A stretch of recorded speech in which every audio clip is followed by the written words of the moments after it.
Hello and welcome to the Gooner Talk, back again with you guys for another show, for another episode of our Let's Talk Arsenal series, for a show that was originally designed to talk specifically about Arsenal transfers. However, the beginning of the show, at least, has been a bit hijacked because you may have seen the news that Arsenal have requested for their North London derby game on Sunday to be postponed, down to the fact there is a number of both injuries, players at the African Cup of Nations, and a smattering of COVID cases, of which the number, or the true number, is still yet to be determined, but it's imagined it's probably around the number 2 in terms of cases, including the one that we know of being Martin Ødegaard.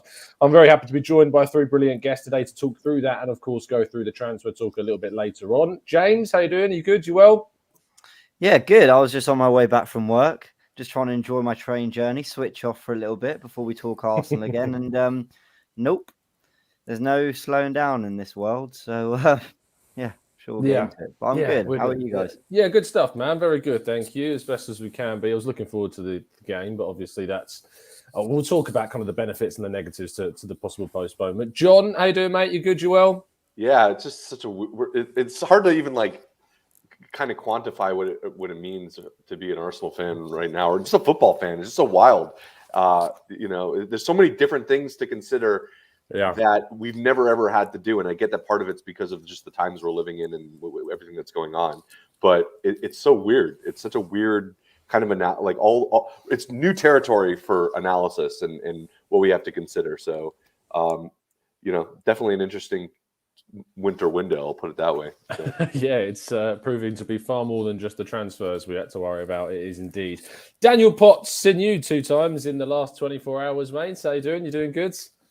I'm good, Canton. I'm all good, mate. I thought you'd be transfer newsed up, mate. I mean, come on, look, every morning at 8 o'clock or 8:30. Surely that's enough for you, man. So you have to do it at 7 o'clock tonight and talk about transfers as well, bro. Come on. Give it a rest, Tom. Just give it a rest now. Come on. You underestimate how little's going on in my life. So, no, the missus is out tonight. Got to pick her up at midnight from the train station, which is ridiculous. The things I do for this relationship. Selfish, mate. Selfish, that is. No, it's just selfish. But yeah, I'm very happy to be entertained for the next hour or so regarding Arsenal with you lads. We're going to start, obviously, with the main chat, which obviously is about this possible postponement. James, are Arsenal being disingenuous with their request? No, they're not. They're not, because the Premier League have set a precedent, as everyone keeps saying.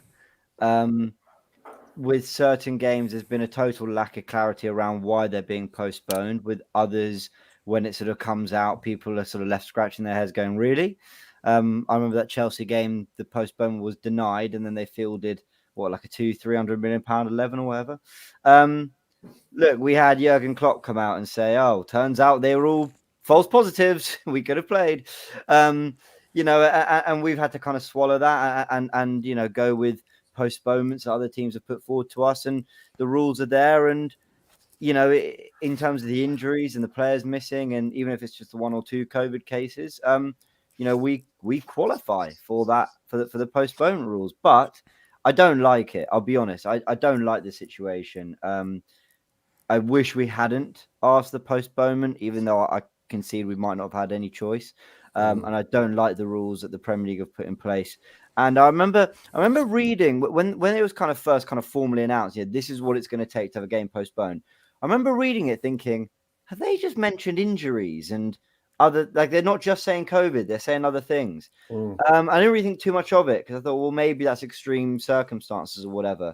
But I didn't like it. And now we're seeing that that's quite clearly, a big factor in a lot of these games getting called off. So, yeah, I don't like it, but we're playing by the rules everyone else are. So, yeah. Yeah, I do tend to agree absolutely with your line of thinking on this. John, do you agree in the sense that Arsenal arguably, morally, ethically, do these words start to come into this equation, shouldn't have requested a postponement? Because as what we're made aware is, it's just Martin Ødegaard's plus 1 unknown case. So therefore, should Arsenal have requested a postponement when you've only got 2 positive cases?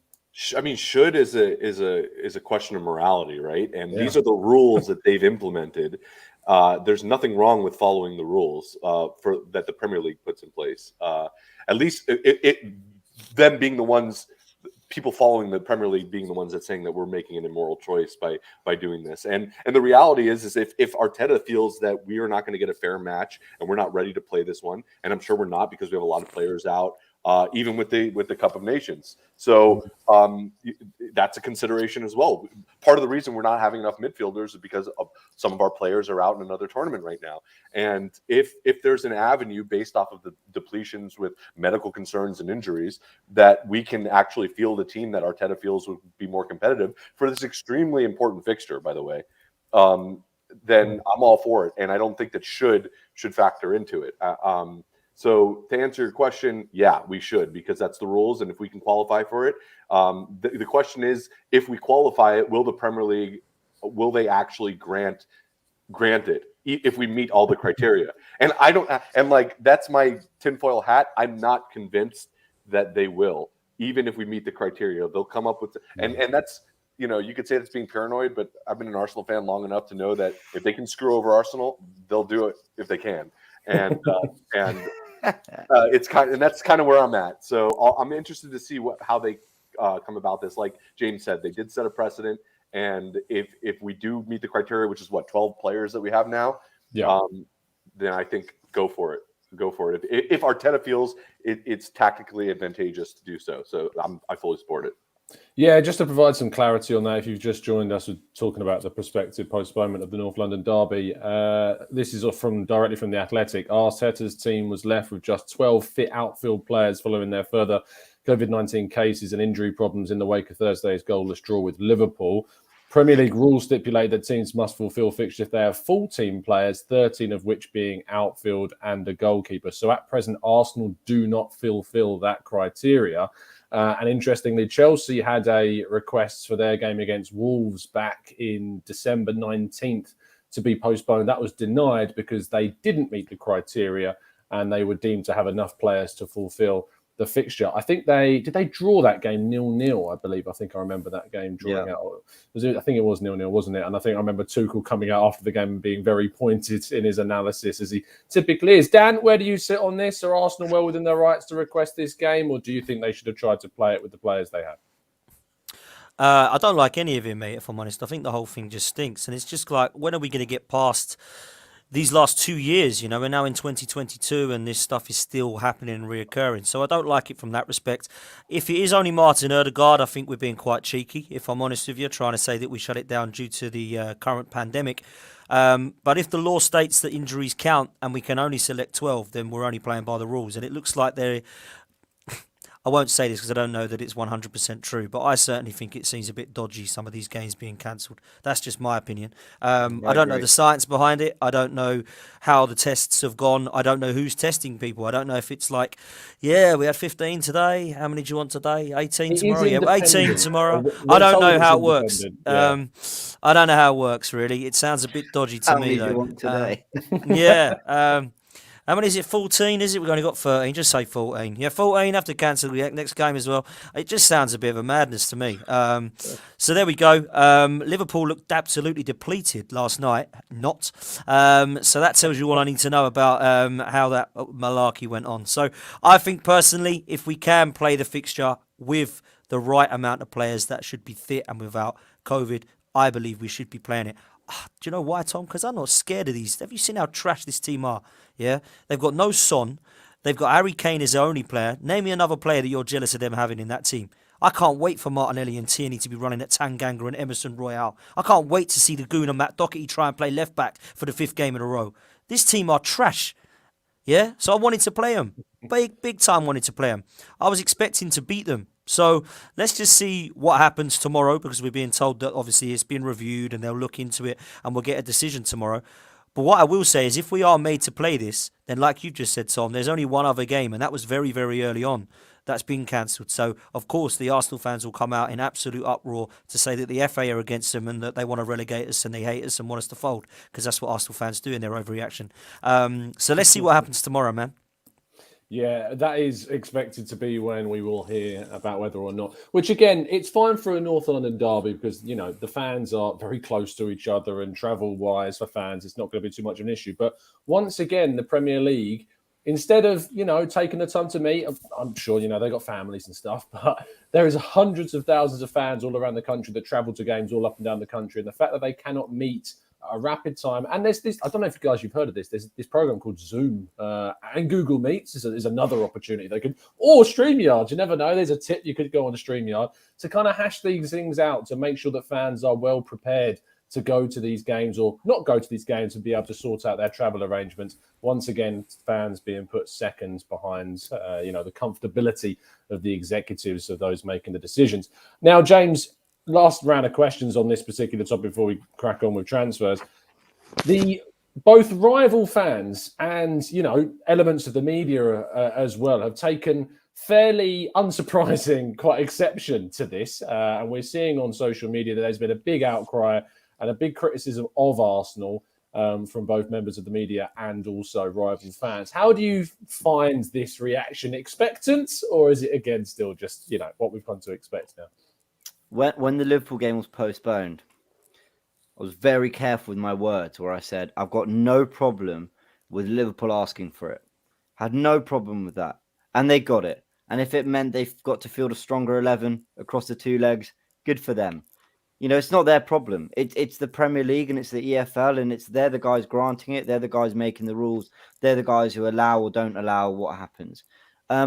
So to be angry at Arsenal, and I'm being consistent because I said this for Liverpool as well a week ago, to be angry at Arsenal is stupid. If it doesn't matter if it's one case. If it's one case, but it lowers us, it takes us below the required number of players, then that's the rules. That's what they've said. I don't agree with them.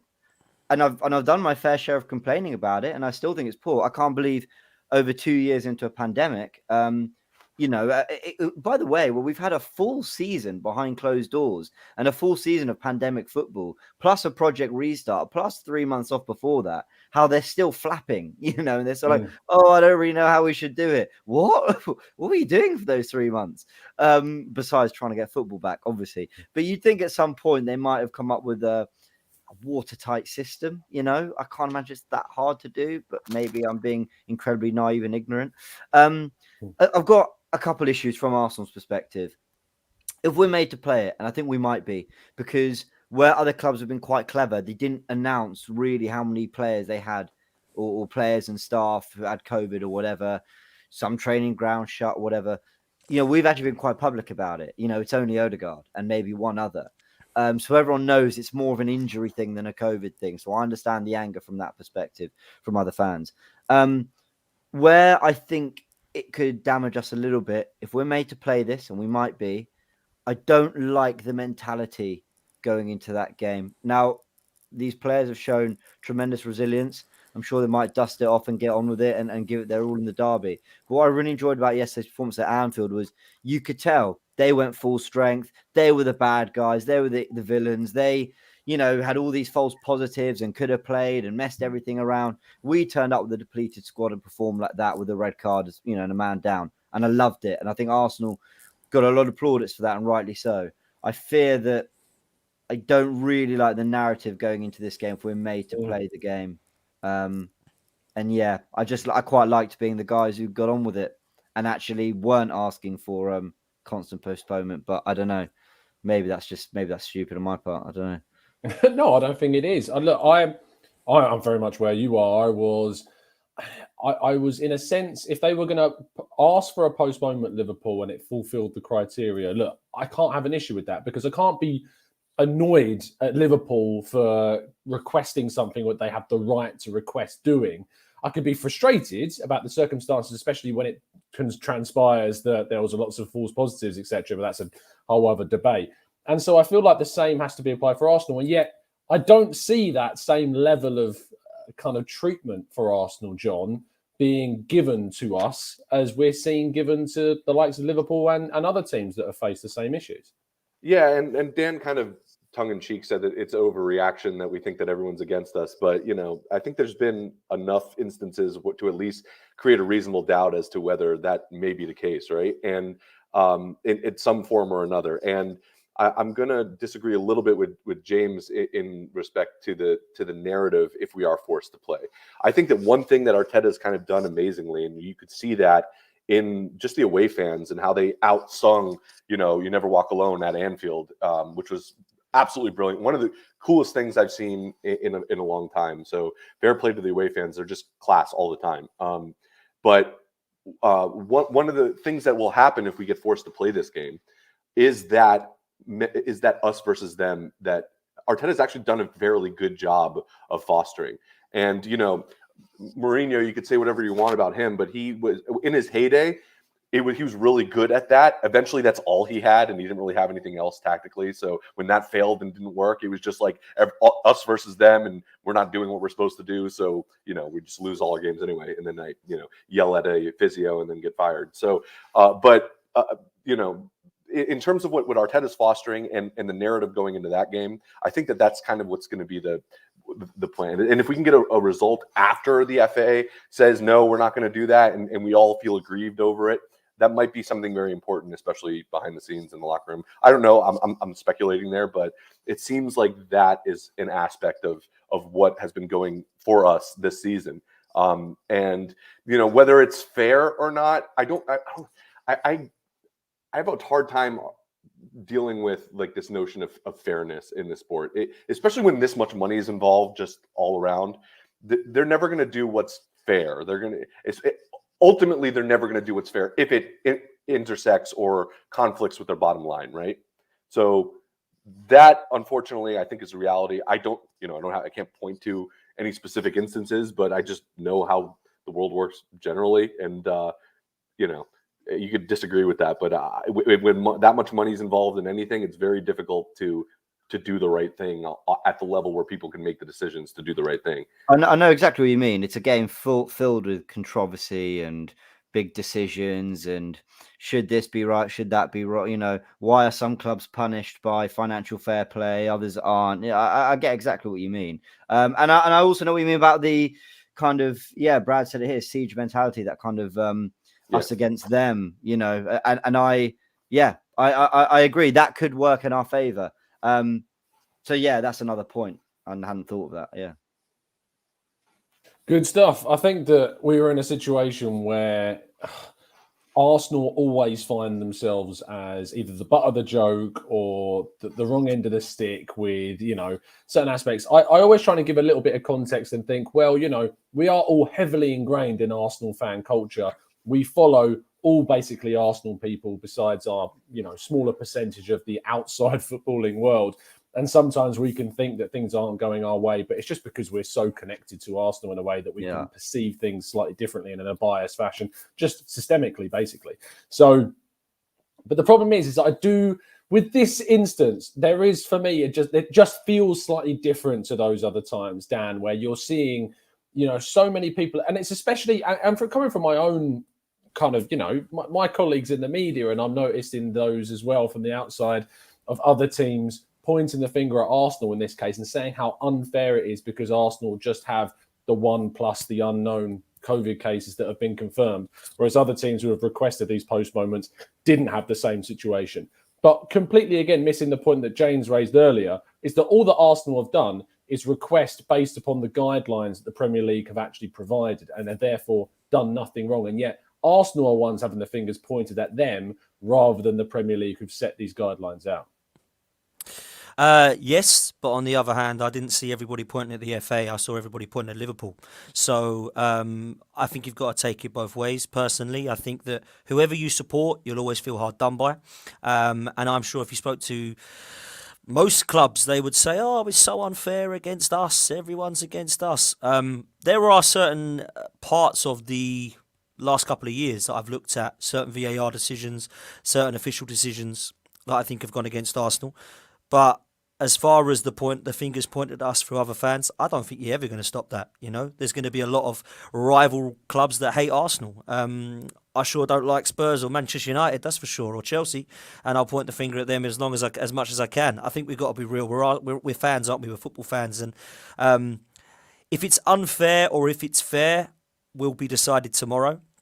If we have the one COVID case and that is genuine, and we have enough players to field, we can't cry about it. Unfortunately, we've got to go along with it and say, yes, we have enough players, and we're going to have to play Spurs with whoever we've got.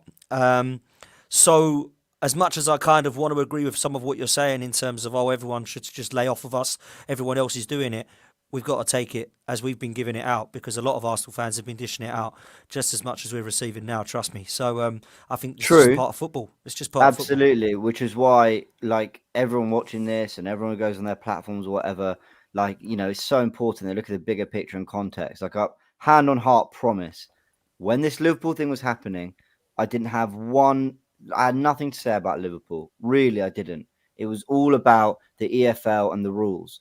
That's all it is. You can't, and I even said, even if they are trying to play the rules a little bit and they are trying to gain an advantage, and, you know, they know, well, actually, you know, this really, we could play it. Actually, we'll be better off playing it. I don't mind if they're doing that. If the rules allow them, you know, whatever. I really don't mind. It's about the governance. My question with Liverpool was whether there was actual validity to the claims about the COVID test, or whether there was a little bit of a question mark there. So if they blatantly lied, that's a different thing. And that was my criticism. Sure. And my criticism was of the FA. So you know, we said we're pointing at Liverpool. The EFL, I think it was, wasn't it? Or the EFL, sorry. The EFL. I pointed at the EFL, and just, you know, to say, if there's not going to be an investigation, the optics of that are poor. Basically, by not even investigating, by saying, you know, there looks like there may be a questionable timeline with respect to when Liverpool was reporting this and the actual information they had available to them when they were making the request to postpone, and that we relied on to actually make that postponement. There's a question about that, and then the fact that the EFL didn't even look into it. And the optics of that, for me, is that they don't really care. They don't care what it looks like. They're not, you know, and that's a problem. And that's a problem for, you know, James said setting precedent. That's setting a precedent about how you're going to deal with these situations. And if there's any question mark related to the decision that they're making, they're not going to investigate it. That's what that said to me. So, I think as well, when you look at it, like, sorry, John, when you look at it as well, man, it's like, on the one hand, I feel like everyone's done this, and we've played the first 3 fixtures of this league without players through injury, COVID suspension. It's our turn now. At the same time, I kind of heard of something called a transfer window that's kind of open at the moment, and I would like to kind of dip into that, so we could actually try and bolster up our squad. That would help. That's the interesting thing, because we've just sent 2 senior players on loan, haven't we? So we've sent Ainsley Maitland-Niles and Balogun on loan. So you could argue that if we didn't do that, we would have enough to fulfil this fixture. And that's where, you know, that's where it gets tricky. And then you're citing AFCON as well. That for me is a madness decision, and, you know, I don't have to go into that again. Maitland-Niles going there now. Why? Please explain that. No one can defend that. Absolutely shocking decision. But at the same time, I look at players that we have loaned out that could be doing jobs for us right now. I mean, we're playing Lokonga and Patino, while Guendouzi, Torreira, Saliba and Maitland-Niles are all out on loan. I mean, Christ, what's happening here? Like, we need to at least loan players out and then please replace them. Otherwise, keep them, man. Jesus Christ. Oh, just poor planning. It really is. Then raises a whole other discussion about injuries. I mean, you know, so what goes on after this? If a club can prove that they've got, you know, 10 players out with injury, you know, does that become now a reason to postpone a game? I mean, part of me thinks, well, we want to see the best football. We want to see teams' best sides going head to head. So maybe there's an argument for that. But then, you know, that doesn't feel... It's because what's going on, the pandemic is so... We're not used to it, even though we've had it 2 years. We're still learning how to deal with it, what rules, what's right, what's wrong, all that. But, you know, we're going to get to a point where now we're saying, well, you know, 15 injuries. You know, no COVID cases. We've got 15 bad injuries, so we can't field 11. I mean, don't know. And is that right or wrong? I don't know right now. Maybe it is right that, you know. I'm sorry. I think you're making a great point, and I think that think about it this way: in a normal season, injuries wouldn't require you to postpone games, right? But now in this circumstance, we have something additional that are causing players to not be able to perform, and it's something that is at the heart of everyone's concern with respect to health of these players. Now we're hearing like all these stories about the heart issues of these players, you know. So it's not just injuries anymore that can keep a player out of a team. So from that consideration, it totally makes sense why, if you can't field a side, if it was injuries, that's your planning, right? Your poor planning led to, just being unlucky. But now with COVID, there's another aspect to it. We lost Tom. There he is. There was you disappeared there. For a second. That is a bit. So I was reading up on the under 23s. No. So what I was saying is that there's another level to why a player can't be playing on the pitch anymore. So you raised a very good point about essentially what there's a big difference right now in this kind of like milieu of sports and culture and everything that's happening right now. I think you're right. I think that they should have had a better job. They had enough time and they should have been able to plan for this a little bit better. But, that's never been their strong suit. Foresight. Can of worms moment, I think. I think a can of worms moment. I don't want to go into it because it's political and all that. But you look at the Djokovic mess in Australia. Forget what side of the fence you sit on. That's another example of a sport or a situation that hasn't been watertight and handled the way really we kind of all want it to be. So, yeah, I think we'll see more of this, if I'm honest. Yeah, so do I. But as you say, there's only so much that we can discuss before we get into the realms of allegedness and speculation. So, speaking of which, it's quite a nice segue onto the speculation of transfers for the second half of our show today. I think while you were speaking, I was able to tweak all of the thumbnail and everything. So it's half and half now, postponement and transfers. In regards to where we're at, Dan, I'm going to come back round and go in reverse order because you just spoke obviously very passionately about kind of how you're feeling and the frustrations that you have regarding the decisions behind the scenes to allow Maitland-Niles to leave. And we sit now with tomorrow being the midway point through January. Arsenal are still yet to bring anyone in at this point. How confident are you, based upon business not just done already in this window regarding outgoings, but business that's happened in the summer and previously under this regime, that we will get what we need before the end? So I've been really critical of Mikel Arteta and Edu on the pitch for their kind of plan that they seem to not be able to execute, and inconsistent games and up and down, and it's been winding me the hell up for the best part of 2 years. But one thing I'll give them a lot of credit for is off the pitch. They know what they want, if that makes sense, and they're trying to get a young crop of players to implement into this side. Now, I think that is fine, absolutely no problem at all, and I think they know what they want. They've managed, in my opinion, to try to tempt players here and try to sell them the dream. I hate that, by the way, when people say sell them the dream, because that's what we were all sold moving to the Emirates, but so to speak. But there we go. Personally, I've been really impressed. I think they've probably got 3 or 4 wrong in 4 transfer windows. Willian, Ceballos, Cedric, probably Pablo Marie if he's not going to last. Runarsson. But actually, they've done quite a lot of good business. Gabriel, massive fan. Partey, I absolutely love him. I know a lot of people don't, but I do. I think when he's great, he's exceptionally. I think he's potentially in his position one of our best players. I think he's great. I'm a fan of what we've done with Tomiyasu and Ramsdale. I think that's definitely been a good signings. And although Lokonga and Tavares have had their moments, they're going to at 21 years old. I think they're definite upgrades on Mohamed El Neni and Sad Kolasinac. Not that that's hard. I think me and you would, James, to be honest. So I think that we're seeing some different signings coming in now. And there seems to be a difference in terms of mentality. We're not seeing the Mustafis and the Ozils and the Kolasinacs. We're not seeing those throw your toys out of the pram kind of players. So I've been really interested to see that. This window, however, at the moment is a 0 out of 10. We have sold 2 players on loan who I believe are 2 positions that we need already in the squad. One being a striker, one being a centre midfielder. Now, it's fine selling those 2. Absolutely no problem with Balogun going on loan. In fact, I think it's the right thing. To go and play men's football, he'll be toughened up in the Championship. Middlesbrough is a good loan move for Balogun, 100%. We're short of options, though, because all of our strikers have no future at the club. If you go through it, Balogun is now on loan. Eddie has no future because he doesn't want to sign. Lacazette has no future because he doesn't want to sign. Aubameyang God knows what's happening there. I've just heard the news about Aubameyang as well, and I wish him well because obviously he's got these heart problems with COVID, Yeah, I and was that just is reading apparently about true. that actually. I was seeing Twitter pop off. Yeah, we'll Yeah. wish him well, man, and hope that's nothing too serious.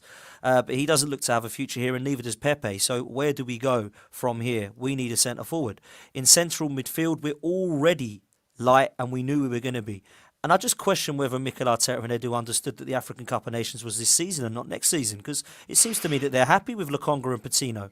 They just sat there going, well, they did all right against Forest. Let's just see what happens. For me, we need to get a couple of midfielders in like yesterday. So people can sit there and say it's not easy, but actually I'm seeing quite a few teams doing a bit of business now. Should we start getting involved as well? We're halfway through. There's only a couple of weeks left. And by the time we get these players in, they're going to be fit for like Wolves away. And it's going to be like, why did we not get these in for Liverpool and Spurs? They could have helped us out. Now, we're lucky that we're in a situation that we're not out of the tie. But we're already at the FA Cup, which everyone seems to just brush past and think is acceptable. Absolute disgrace as far as I'm concerned to go out of that competition. But because it's not our target apparently now, because we've already won it loads of times, people seem to just be accepting of it. I think that's absolute joke. I was absolutely gutted to go out of that. So when I look at what we could have done to try and stay in that competition, we could have got some people in, or at least kept Maitland-Niles to try and give us some athleticism in the midfield, which I felt that we have lacked. I feel that we have waited way too long. Where I feel we're clearly short is centre midfield and striker. We're linked with Arthur, and we're linked with Vlahovic. Now, I would be amazed if we got both of these over the line. I said to you, Tom, and you kind of agreed that Vlahovic is looking like it could be a question mark, doubtable. And obviously Arthur, I don't know what's happening there, but you seem to think that it advanced talks. But if that's going to happen, let's go. I mean, there's some easy options for me. Go and speak to Gini Wijnaldum and say, look, are you unhappy at PSG? Like we're saying, come to the Premier League. You killed it last time. You're 31. You're going to give us experience in that midfield, and you're going to help the youngsters. Let's get him in. If Arthur's available and you want to get him on loan, don't go for one. Get them both in, because we need a couple of players in there, not just one to just give us a stopgap. We need a couple of players there for this season, in my opinion, because otherwise we're getting the El Nenis and that Swiss statue back. So I don't want those two in my midfield personally. So let's get a couple of midfielders in, and let's see if we can get the Vlahovic deal. And then that for me is a very, very successful January. But if you're asking me what I think is going to happen, it's going to be a loan for a midfielder, and that'll be it. Yeah, that was my prediction at the start of the window, would be a loan in midfield, and that would probably be what we would do. The thing about the Vlahovic situation is I think it's given the fan base something to really kind of grasp hold on and hope for during this January. I really wouldn't get your hopes up, is my advice. My advice is don't get your hopes up that we're going to sign Vlahovic, because you may end up being very disappointed. It is a very, very complicated, very difficult deal to do, not necessarily because of Fiorentina, not necessarily because of even the player, but because of the agent and the complications involved with those representatives around him that make this a very difficult deal. Plus the fact that he's one of the most sought after players on the continent, who's going to have the world at his feet in the summer when a release clause activates, and a lot of teams are going to be able to come in for him. John, Vlahovic and Arthur. Arthur looks the most likely right now, although saying that, Allegri came out this morning and kind of tried to pour cold water on that. I still have, from what I've heard, is that this deal is still something that's still very possible, despite the fact that Allegri's tried to kind of pour the cold water over it. I think that's more of a managerial deflective response than anything else, of trying to talk away from players leaving. It's a deal that Arsenal can still get done. When I was chatting with Chris Wheatley on the Arsenal Way earlier on today, he's confirmed to me that it's something that he's fairly confident about. So if it is to be Arthur from Juventus as a midfield option, is that something that you would be happy with? And how much more do you think needs to be done? So that's a great question. And I think overall, it comes down to what Arteta feels about the player. So far, Arteta and Edu have, and Dan kind of touched on this, touched on a lot of things, some of them more pointed than others, and we can get into it. But there was, it's definitely a notion that we're making a lot of shrewd signings, and Dan already went through a lot of them, so I'm not going to go over that again. But really, I don't want to say trust the process, but look at what Arteta and Edu have done with some of these transfers. And if they feel that Arthur is the kind of player behind the scenes and the kind of player on the pitch that that is going to get whatever they need, either as a stopgap or as a player that they're going to provide some kind of equality for that we're lacking, that's going to help us in whatever endeavor that Arteta and Edu and the powers that be are planning for us, then I'm for it. And it's for that reason that even though it seems like it doesn't make sense to loan out Maitland-Niles, and why we're not recalling someone like Guendouzi, for example, there might be a very good reason for that we just don't know, because there's a lot of other factors that they're considering. If they're considering something like the dressing room unity and leadership and stuff like that, I understand that. But they would know more than me, because I'm not. None of us are there to see what they're like, what the players are like, and what the dynamic is like. They're in the best position for that. So when I'm looking at what can we do, I imagine, or whether Arthur, I always pronounce it wrong. Just do your best. I'm going to say Arthur, because it's more fun to say it that way. So if the theme tune's coming on in my head now from when I was a kid, and I used to when you're walking down the street, that's the song. Stuck in my mind. Yeah, if they've identified him as someone that they can feel will help or will bring the kind of qualities that they think are can help us out, I get it. I'm for it. That being said, there is some weird question. I don't want to sit here and make everyone think that I'm not raising an eyebrow at why we loaned out Ainsley Maitland-Niles, especially as a loan. Considering his contract's out, that's a whole other story. Anyway.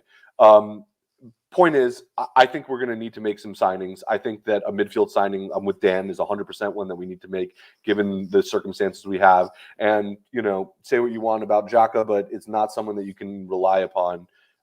Physically, you can, but not to actually play every single game, as we've seen throughout his career, which is, annoying, because he does offer some a good attacking threat for us, and I think we generally, from an attacking perspective, look better with him. But that is it's probably not the time to have that conversation, given what happened yesterday. So I'll just say, yeah, we definitely need to make some kind of a midfield transfer, and if they identified him, I'm for it. That's kind of the ultimate point. Absolutely, yeah. I think Dan raised that point. Like, we haven't got much reason not to kind of trust the recruitment at the moment. We've made some very good moves, some good players, and that should give us the encouragement that we're going to choose the right players in the upcoming transfer windows, and hopefully very, very soon as well. James, just rounding off kind of this general discussion around the targets that we've got: Artur in midfield, Vlahovic, and I saw you nodding along, talking about kind of the not getting our hopes up around bringing a striker of his caliber in during this window. But how do you feel the importance of these signings are, especially considering kind of the weaknesses in the team? The AFCON is becoming less of an issue, because, they're going to be returning in a couple of weeks' time. But we keep facing injuries. There's always the threat of COVID, and we're in a race to the top four. And those signings could be crucial in getting us where we need to be. Yeah. And if we bring in a Vlahovic, that's a serious statement of intent from Arsenal. One we've not seen for a while. Reminds me of when Man United brought in Bruno Fernandes in January, and it just gave them that emphasis, that oomph to get over the line and actually put together a really great run in kind of that final quarter of the season. You feel with Spurs away being one of our last big away trips, I think Stamford Bridge is the only one left. You feel maybe a Vlahovic could have a similar impact, but I don't see it happening. Otto maybe, but I actually didn't think we'd bring anyone in, because the way things looked at the beginning of December, I thought, well, Aubameyang was obviously still playing. So I thought, okay, got Aubameyang, Lacazette and Nketiah. I didn't really see that changing. Then the Aubameyang stuff happens over December. I thought in central midfield, yeah, we were going to be light with just Xhaka and Lokonga. But I thought, as we said, you can chuck in a Chambers, but Odegaard might drop in. Smith Rowe, I'm sure, has got the ability to play as a box-to-box if needed. I thought we might get by, actually. It is injuries, a COVID case, and other things that have come into play that have made it so desperate.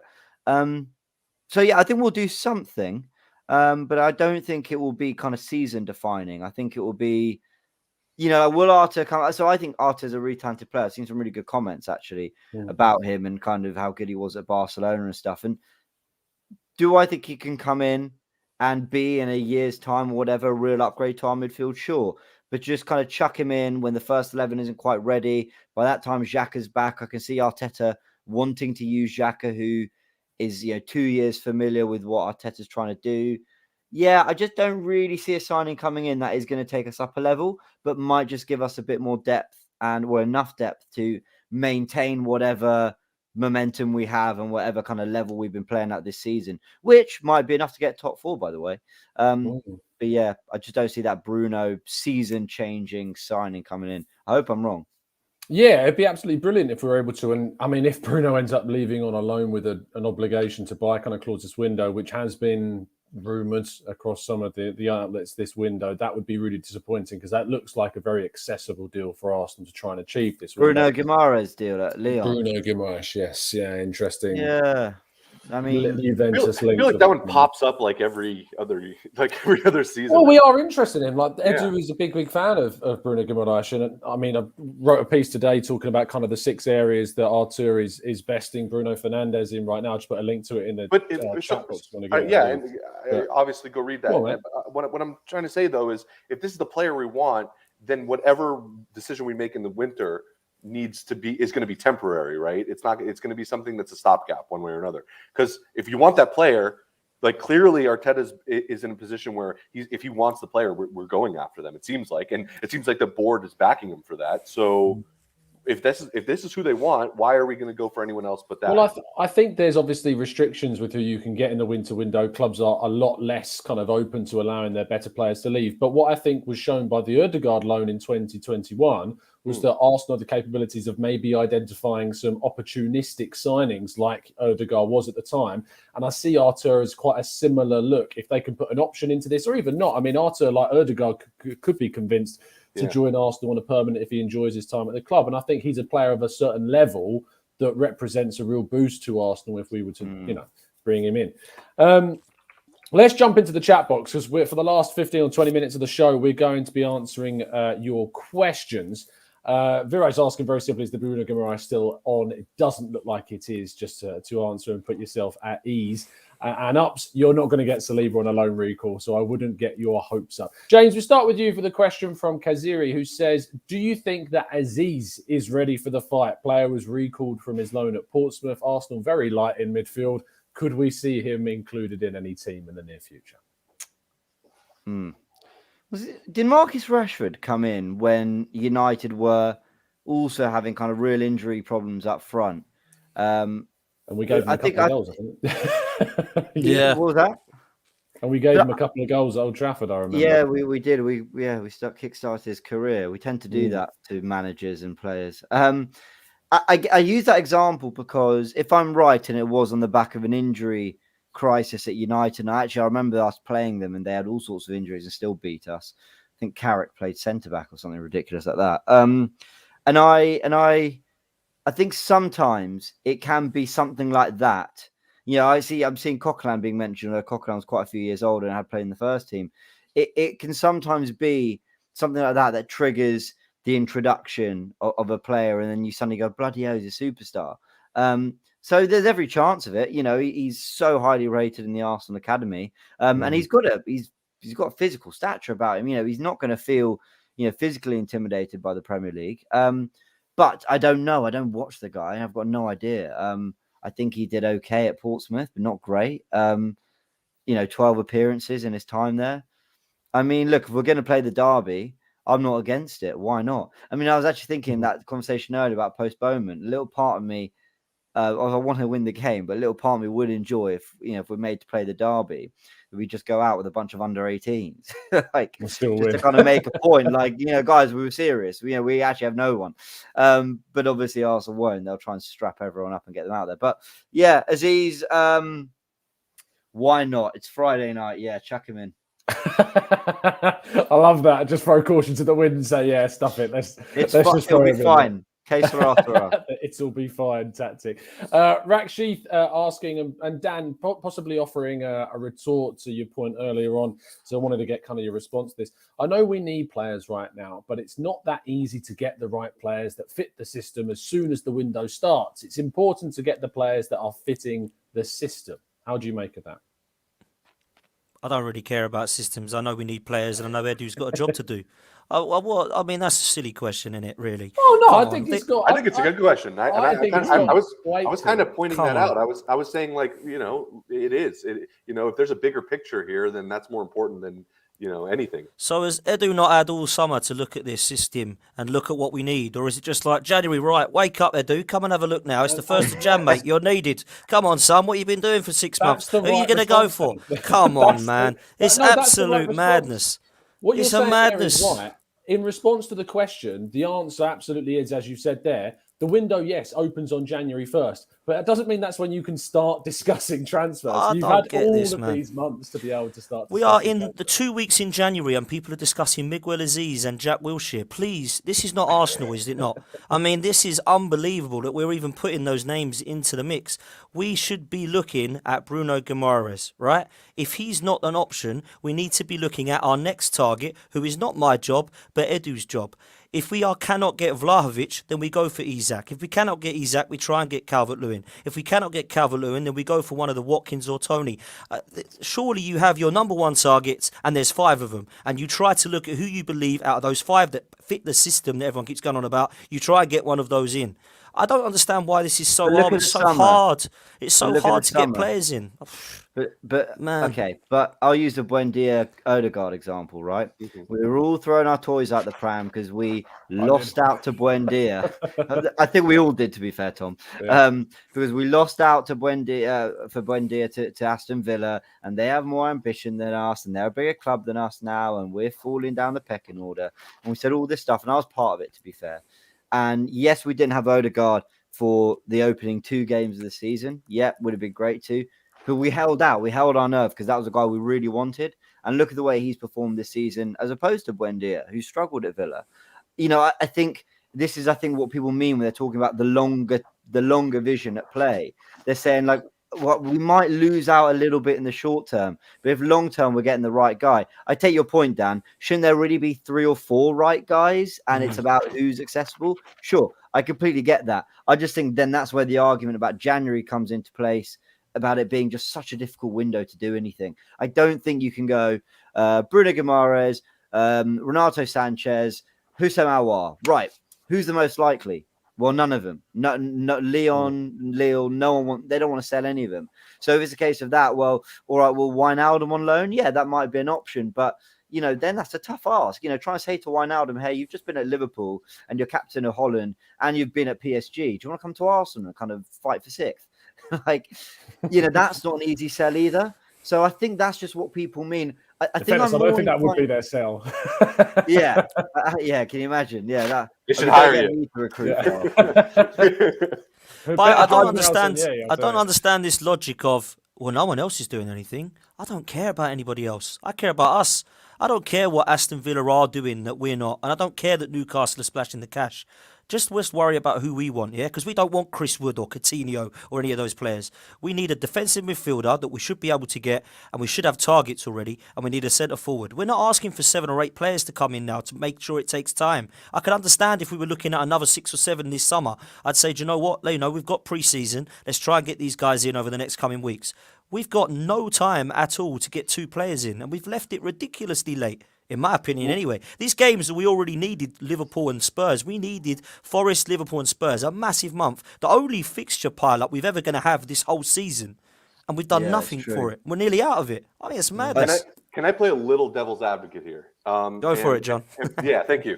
And there's vodka in that bottle that he's drinking. Be careful. Yeah. And pose just a kind of hypothetical question. And that is, do you, as Arteta and Edu, who have this bigger plan for the club, do you sacrifice that plan in order to bring in a player that might not fit exactly what you want, but is brought in for the purpose of filling in injuries or whatever we need for a period that's finite, or do you wait to get the right player, and do you do what we've done with the younger players and give them a chance, which is seemingly what Arteta wants to do as part of this plan that he has, is give them a chance in big competitive fixtures to really test them. And I'm not trying No, to. no, and I think it's a good question, but for Yeah. you to pose that question means the plan's gone wrong already. Well, it's got So- wrong only insofar as we have injuries and they didn't plan enough. Fine, whatever. They didn't get enough people because they didn't expect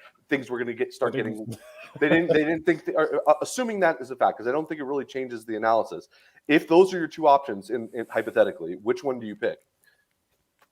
If those are the two options, then because of the absolute depleted midfield, we're going to have to get somebody in to make shift the rest of this season now. Unfortunately, we're in that position. I hate the fact we are, but they've left us in this. I would have kept Maitland-Niles just for a few more weeks until we get the guy in. That would have been my plan. And that is, for me, saying Maitland-Niles can go to Roma. I don't know what the rush was, but he had to go to Roma like yesterday for whatever reason. Oh, brilliant. Everyone said, brilliant. We got someone coming in. Brilliant. Who's coming in? Yeah, I said that. And then a week later, we're like, oh, weren't they? Everybody, naive. oh, don't worry, he's going. Someone's coming in the door for Spurs. That's what I was told, and I'm sitting there thinking. I mean, luckily the game's gonna be called off, so someone probably will come in for Spurs in March when we play them. But I just that's don't another understand. discussion. Should they be I allowed don't to play? understand. Yeah, well, let's not open that can of worms No, now. let's not open that. Let's not. I was about to say this is a whole different But it's conversation. a good. serious You're right. It's a good question, though, John. It is a good question. But for me, to pose the question means that Arteta and Edu's plan has been flawed mid-January. And I agree. Yeah, I agree it's 100%. hard. I think in all walks in life, there's a word called compromise, and I think to a degree, there's got to That's be. like, what's that? I've never heard that word before in my life. What? Highway, the highway. It means everyone's unhappy. Yeah, I semi feel there's the long term vision, and then there's got to be the odd deal you do because it's a short term. It's a short term. It's a results business, you know. And Arteta is 3 defeats from losing his job, and he's also 3 wins from being the greatest manager since Arsene Wenger. You know, but that's the nature of reality. you know. If we come through, if we get even a draw in the North London derby, we knock out Liverpool, we'll be saying what a brilliant January. Forest was a one-off, but otherwise we performed admirably throughout January. And I just think. It was probably worth getting in a short-term option, but I just genuinely don't know who's out there. I'm not seeing a lot of, normally you see agents trying to feed to the media, blah blah blah's available, blah blah blah can do a loan, but I'm not seeing a lot of that actually. So I just don't know if that option is there. I just don't know. I don't know. It might not be. This is one of the quietest Januaries I've seen, to be fair, James. It is, and I think the Maitland-Niles deal's a killer. It really is. If they've kept Ainsley, and Xhaka doesn't get a red card, which would be really helpful. Granite, thanks. If he didn't, then you've got Xhaka, Lokonga, Maitland-Niles, which you'd say is a perfectly serviceable set of midfielders. Till the right man is available, with Odegaard who can drop deep, or Smith Rowe, Lacazette can drop to 10. You can kind of figure it out.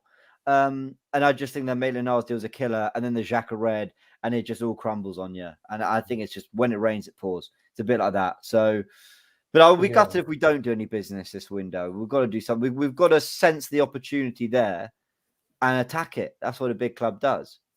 Yeah, I think that, look, to circle back to John's question about kind of the two options of what we go for, it is the word compromise, and it is about finding the balance. And I think that Artur is actually a really good option for balance. He's a quality player. I mean, he has got a lot of metrics that, if you look at, actually outrank Bruno Guimaraes, and will come in with both passing and defensive abilities that will help us. It's not gone particularly well at Juventus. I don't think he's really suited Juventus, to be honest. I think that he's actually going to do a lot better if he was to move to Arsenal. The issue is, Tom, don't give me metrics and stat DNA, mate, please. We Come love on. it, mate. We love it. Wait, you just talked about, you gave loads of praise about the summer signings and the Partey and Gabriel. That was all through metrics, mate. So I'm just saying, it's important that we get the right players in. And I think that the point is that you look at what we've Dan done. must love my stuff, eh? Mate, James, I love it, mate. TV, It's got notifications on. He sees your name pop. No. Yeah. Xhaka's expected passes per mid-quarter is one of the best in the Premier League. Whoa, okay. Don't touch on Xhaka's errors leading to goal and red cards, though, James, will you? Just stick to that. Errors to, yeah. So done with it. Yeah. So Don't done get me with it. started. Don't get me started. Mate, yeah, I won't get you started. But yeah, no, it's about finding balance. And I think that we've made mistakes. But there's no one that can sit here and say that it was the right decision to send Ainsley Maitland-Niles out when we did, because there is no counter argument at this point in time, because we weren't bringing anyone in at the same time. We've waited far too long. It's cost us a cup competition. Go on, John. I heard the word you. I thought you were going to be accused. I have a question. I have a question. Now that we're do you think, you what? Do you think He's done it again? Do you think that that Arsenal can use Xhaka's constant red cards as a medical condition? He gets really inflamed. Like that's what he does. Just sees red. Yeah, it must be a medical condition. Oh my God, imagine. Dear me. We're going to round off the show with predictions, which we love to do. There was going to be a prediction for the North London derby. There can't be, because we don't know if it's going ahead. But what I am going to do is going to ask you for your predictions for the January window. I want names, lads. I'm putting you on the spot here. I want you to tell me who is coming in and who is still going to leave. I am vamping a little bit to give you a little bit of thinking time. Who looks the most uncomfortable? Daniel, we're going to ask you first. I'll go. Who's I'll leaving, go. bro? Who's coming in? Arthur. Advanced talks, so we hear. I can't see why that deal won't happen, to be honest with you. I don't think Juventus are trying to cling on to him, and I think they will negotiate a deal, whether it be loan with an option to buy. I can see that happening, and that's where it stops. Who's As in for the comments saying Mvila on loan? Oh, brilliant. love it. Hell yeah! Man, I said the other night, Tom, that he must have passed his Go medical on. by now in Villa. Jesus Yeah. Christ. Yeah, he signed 9 years ago. That's Uh, been in FA that Cup winner. medical room for so long. Someone said Wilshire. I'm amazed that Salomon Kalou isn't still linked. Do you know what I mean? He must be 39 now. He's yeah. you know, Draxler and Benzema, It's Yaya Toure. Higuain. I hear that Mims is in Turin now, taking a selfie with Arthur. Actually, Higuain. There we go. Benzema's on a plane. We could just bring back- Benzema, Draxler, yeah, they're all coming in. I'm So in watch terms of before we sign outgoings, Sanogo. The Avengers. in terms of outgoings, I can only really see potentially something happening with Kolasinac, maybe. Everybody else, I think, will have to stay because we're depleted. So I can't really see, unless we get a striker in, that Eddie is going to go anywhere. And Lacazette, and then obviously Aubameyang, I don't think will get offered by any. I don't think anybody wants him because he's on ridiculous wages. I don't think anybody's willing to pay that even on loan. So I think we're stuck with everybody we've got now. Bar Kolasinac, who I think we just need to please get the hell out of here. I've never seen a left back as bad as this dude. It is hilariously bad. I thought Andre Santos was the worst we had, and then Kolasinac, hold my beer. I think Santos is it still was the worst. horrendous. Oh, mate, I would take Andre Santos now over Kolasinac. This guy is How the quickly worst you forget. footballer I've ever seen in my life. Is absolutely. I mean, when he came on the other night at Nottingham You hate Forest, this guy. everybody was looking at each other like, please explain to me. What the hell is going on with this manager picking him on for? We need to score. Let's bring on the tank. He can't defend, he can't score, he can't shoot, and he can't cross. But let's just bring him on anyway. Shocking. So Kolasinac out, Arthur in. Tom is my answer. Kolasinac was not on the bench against Liverpool. Wasn't in the squads. He's closing on a move to Marseille, so that hopefully will get done very soon. John, outs and ins. I'm with call out, and I'm with Dan that I think Aubameyang is going to be very difficult to move, especially in January, because of the wages. So I really don't know how many more outgoings we're going to have. I think maybe just that one. I think Dan hit the nail on the head there. Incoming, I'm kind of with Dan as well. Artur, maybe one that will come in on low. I'm trying to see if Yaya Sanogo is available because we're proper nostalgic. It looks like he is. He went to Huddersfield Town and they just did not offer him another contract. So it doesn't say he's playing for anyone. It's just 2017 to 2021 for Toulouse, and then 2021. That's it, Huddersfield Town. When the first line of your Wikipedia page starts with Yaya Sanogo is a French footballer who last played. The words "who last played." So he's available, is what I'm hearing. That's what I'm seeing here. Seriously, I think I'm going to put the Vlahovic. I'm never going to get any of these people's names right. So I'm going to put that out there in the universe that I want to get that one done, because I think that's who they've identified as someone that they want to lead this attack. And I think that they're really trying. And if it can get done, they'll get it. I think they'll get it done. So I'm not saying I'm hopeful, because it's the hope that kills you, right? But that's what I'm gonna go with. You know about Sonogo, just quickly, Tom. About Sonogo, quickly. You know Eddie Nketiah could only. Eddie Nketiah could only dream of scoring 4 goals in the Emirates Cup, mate. I've not seen him do it. Oh, yeah. A hat trick against Sunderland has got nothing on 4 against Benfica. That's he also, don't forget, he's big time responsible in part for our FA Cup. FA Cup. Yeah, I was going to say, put some respect on Sonogo's name. No. The best Sonogo moment is when Ramsey scores that mad goal in the Champions League, I think, and he looks around and he's like, you can do that? Like that's possible? Or when he's doing his little celebration, I think it was like the Community Shield, and he just falls like right. That's against Benfica. No, that was in the Emirates Cup. That one? He celebrated in the Emirates Cup and fell over. That is the peak Sonogo skill there. Go on, James. Finish off. Sonogo was the perfect battering ram in that cup final. He did a job for us. Do I respect you, Sonogo? I know they've all forgotten what you did for us, but. Oh, you got me. If you're listening to this. If you're listening, I hope he isn't. For his sake, I hope he isn't. Go on, James, finish off the predictions.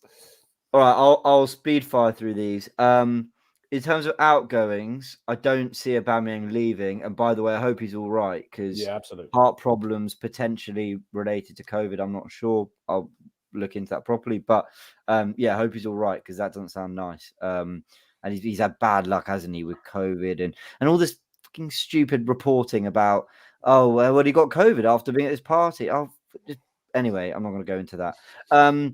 I actually am probably in the minority of Arsenal fans. I'm not really sure about this Pablo Mari loan deal. I kind of like him. I think he's a perfectly decent backup. Had a bad start to the season, sure, but didn't everyone? And I thought at times last season he was brilliant alongside Luiz.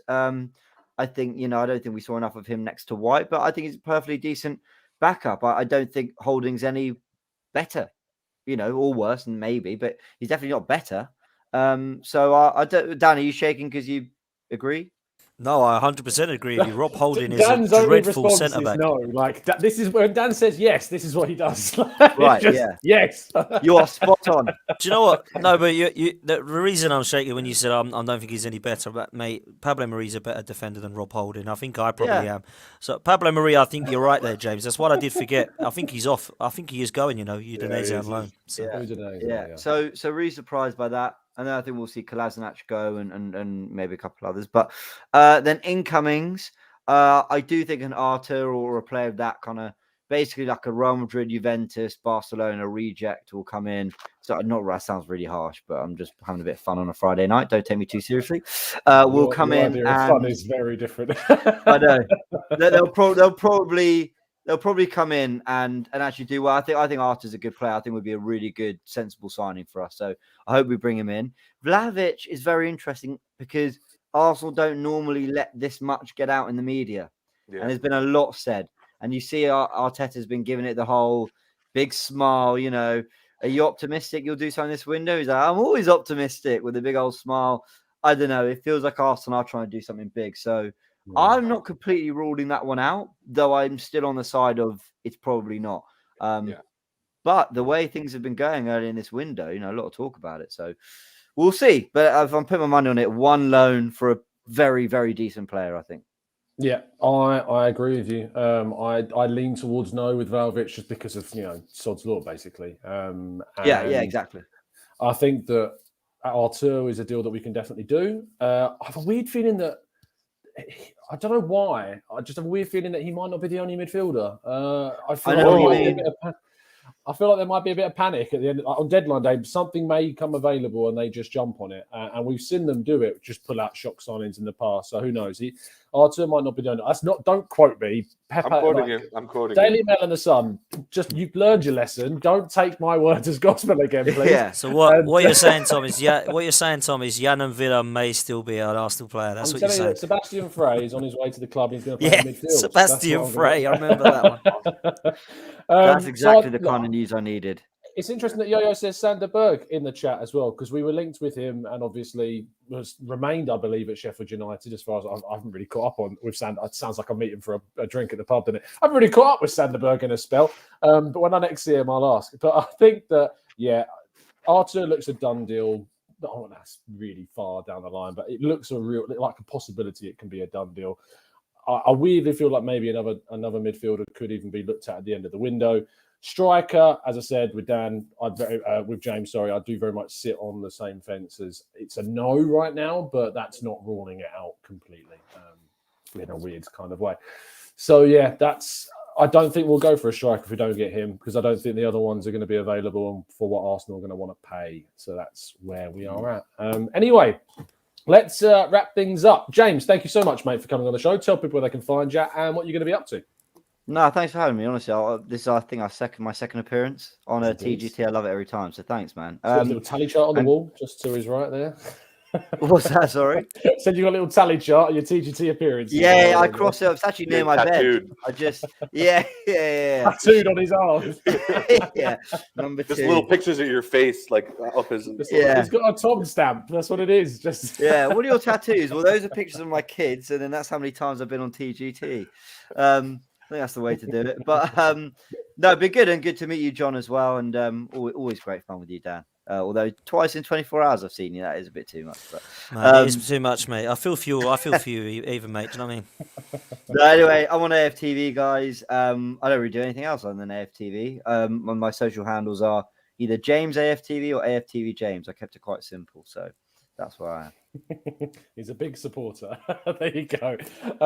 John, thank you so much, mate. As always, tell people where they can find you, and you know when the next episode of the Arsenal Miami podcast is going to be, as I always ask you every show. Considering I live in Chicago now, you've moved since the last episode. I've moved since the last episode of the Arsenal Miami podcast. You guys can find me at 305cast at Twitter. So yeah. That's that. Thanks for having me on, man. It's always great, and I don't like it's good chatting with you, James. I know this is the first time that we've been on together, and Dan, it's always good seeing you. It's very vivacious, argument there. So I like That's it. like crap. Where's my dictionary?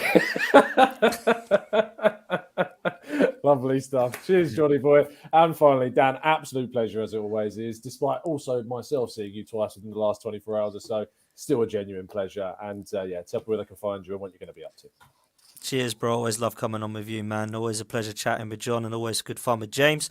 You can find me at DanArsenal87 on Twitter, and I'm now on Instagram as well. So if you fancy giving us a plug over there, please feel free to. I'm obviously part of Lee Judges TV. Me and Lee Judges are very close, and we do quite a lot of work together on the podcast over there. And we're 9:15. Myself, Lee, and Super Kevin Campbell are going to be on with Tapping Tobes, the Tottenham fan, and also Fuad as well, Spurs fan. So we're going to have a bit of a chat about that. But let's be honest, we don't even know if it's going to go ahead. But we're going to do it anyway at 9:15. So if you fancy coming over to Lee Judges TV, please do so. I'll end with this though. Sky Sports have some of the best pundits, right? In my opinion, I love Roy Keane and Micah Richardson. I actually quite like Gary Neville and Jamie Carragher. But I'm just reading that Spurs are very angry at the fact that they may not be able to play at the weekend, which we know. But this has come from Gary Neville and Jamie Carragher.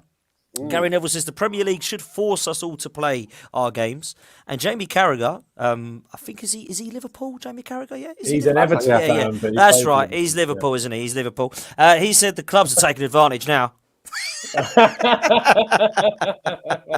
Just so you know, it's all right when one team does it, and it's not all right when Arsenal do it. It seems, after all I've said tonight. But Tom, always a pleasure, and thank you all.